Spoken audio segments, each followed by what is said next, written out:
Orangi town کے علاقے میں گزشتہ روز ہونے والے انسدادی تجاوزات آپریشن کے دوران زخمی ہونے والے اور حملہ آوروں کے خلاف پیپلز آفیسر ایسوسی ایشن کے صدر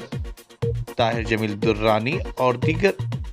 اراکین نے چیئرمین رضوان فکری پر قاتلانہ حملے کی شدید الفاظ میں مذمت کی ہے اور مطالبہ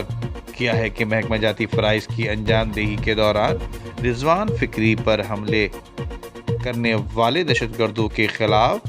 فل پروف کارروائی کی جائے، جبکہ دوسری جانب لوکل باڈیز رپورٹرز ایسوسی ایشن نے انسداد تجاوزات کے آپریشن کے دوران اورنگی ٹاؤن میں قبضہ مافیا کی جانب سے صحافیوں پر تشدد کرنے اور یرغمال بنانے کی شدید الفاظ میں بھی مذمت کی ہے۔ لبرا کے جنرل سیکریٹری عمران علی شاہ نے قبضہ مافیا کی جانب سے صحافیوں کی پیشہ ورانہ خدمات کی انجام دہی میں رکاوٹ ڈالنے اور حملہ کرنے کی شدید الفاظ میں مذمت کرتے ہوئے ان کا کہنا تھا کہ آپریشن میں موجود صحافیوں پر، جس میں فیصل مجیب، رضوان احمد، کرن راجپوت اور صوفیہ خان پر حملہ کیا گیا اور کیمرہ مین کاشف قبضہ مافیا کے پتھراؤ سے زخمی ہو گئے۔ لبرا گورننگ باڈی کے رکن زاہد فقری کے بعد ازاں اورنگی ٹاؤن پہنچ گئے تھے۔ انہوں نے بھی بتایا کہ پولیس نے انتہائی سرد مہری کا مظاہرہ کیا اور خط و کتابت کی یقین دہانیوں کے باوجود موقع پر نہیں پہنچی،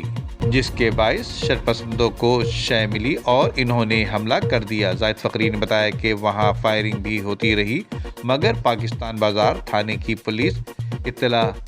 ملنے کے باوجود نہیں پہنچی،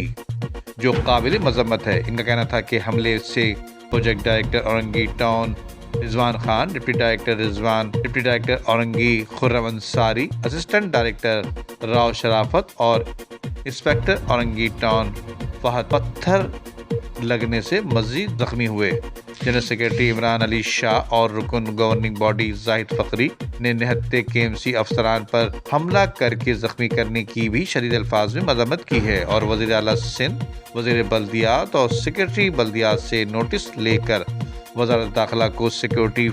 فراہم کرنے کا پابند کرنے کا مطالبہ بھی کیا ہے۔ ندیم صدیقی، میٹرو 7 پاکستان۔